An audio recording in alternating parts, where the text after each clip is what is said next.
Assalamualaikum warahmatullahi wabarakatuh. Pernahkah kalian berpikir, adakah satu sumber yang bisa membimbing kita dalam setiap langkah kehidupan kita, mulai dari cara berpikir, berinteraksi, hingga menghadapi tantangan zaman? Jawabannya ada dalam kitab suci kita, yaitu Al-Quran. Nah, pada kesempatan ini, kita akan menyelami lebih dalam kebenaran Al-Quran yang mencakup semua aspek kehidupan. Sebagaimana firman Allah Subhanahu wa taala dalam Quran surah Al-Maidah ayat 3, "Al-yauma akmaltu lakum dinakum wa atmamtu 'alaikum ni'mati wa raditu lakumul Islam madina." Pada hari ini telah aku sempurnakan agamamu untukmu, telah aku cukupkan nikmatku bagimu, dan telah aku ridhoi Islam sebagai agamamu. Pertama, mari kita bahas tentang akidah. Akidah secara bahasa berarti kepercayaan atau keyakinan. Ini adalah fondasi utama dalam Islam. Inti dari akidah adalah tauhid, yaitu keyakinan bahwa Allah Subhanahu wa taala Maha Esa. Ini bukan sekedar percaya, tapi meyakini secara pasti, artinya tidak ada keraguan sedikit pun, meliputi iman kepada Allah, iman kepada malaikat-malaikat Allah, iman kepada kitab-kitab Allah, iman kepada Rasulullah, iman kepada hari akhir, dan iman kepada qada qadar, baik buruknya dari Allah. Nah, setelah akidah yang kuat, aspek kedua adalah ibadah dan muamalah.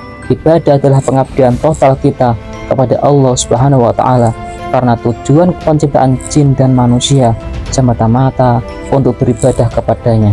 Sebagaimana firman Allah Subhanahu wa taala dalam Quran surah Az-Zariyat ayat 56, "Wa ma khalaqtul jinna wal insa illa liya'budun." Selain ibadah, ada juga muamalah, yaitu tata cara berinteraksi dengan sesama manusia. Al-Quran mengatur hubungan kita dengan Allah, hablum minallah.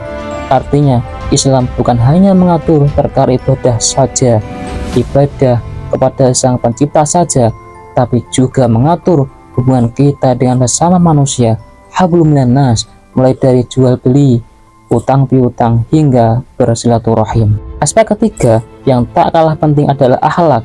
Akhlak adalah perangai, tingkah laku, atau budi pekerti yang spontan muncul dari jiwa kita. Sebagaimana Rasulullah Shallallahu Alaihi Wasallam diutus untuk menyempurnakan akhlak yang mulia. Innama bu'istu liutamami makarimal akhlaq. Nabi Muhammad Shallallahu Alaihi Wasallam sendiri adalah cerminan Al-Quran yang berjalan.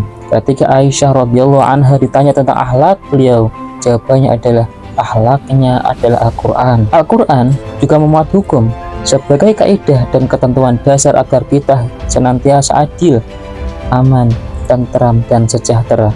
Mulai dari hukum perkawinan, waris, hukum perjanjian, hukum pidana, hukum ekonomi, hukum politik pemerintahan, hingga politik antar bangsa. Menurutmu, mengapa Al-Quran mengatur begitu banyak detail hukum dalam kehidupan? Coba pikirkan sejenak. Iya, tentu saja untuk menciptakan masyarakat yang harmonis dan teratur. Selanjutnya, Al-Quran juga penuh dengan kisah umat masa lalu. Bukan sekedar dongeng, tapi sebagai ibrah atau pelajaran bagi kita semua, untuk kita jadikan pembelajaran dari kesuksesan atau kehancuran mereka. Dan jangan salah, Al-Quran juga adalah kitab yang ilmiah, yang mendorong kita untuk senantiasa mencari ilmu pengetahuan dan teknologi. Sebagaimana ayat pertama kali turun, Quran surah Al-Alaq ayat 1-5 adalah perintah untuk membaca. Ini menunjukkan bahwa betapa pentingnya ilmu. Allah bahkan akan mengangkat derajat orang-orang yang beriman dan orang-orang yang berilmu.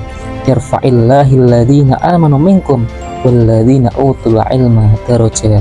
Jadi, dari akidah, ibadah, muamalah, akhlak, hukum, sejarah, ilmu pengetahuan, Al-Quran adalah pedoman hidup yang sempurna yang membentuk pribadi yang mulia dan senantiasa berbuat adil, bersyukur, dan bertakwa kepada Allah Subhanahu wa taala. Orang yang menjadikan Al-Quran sebagai pedoman akan senantiasa introspeksi diri, meningkatkan keimanan, keilmuan, dan ibadahnya.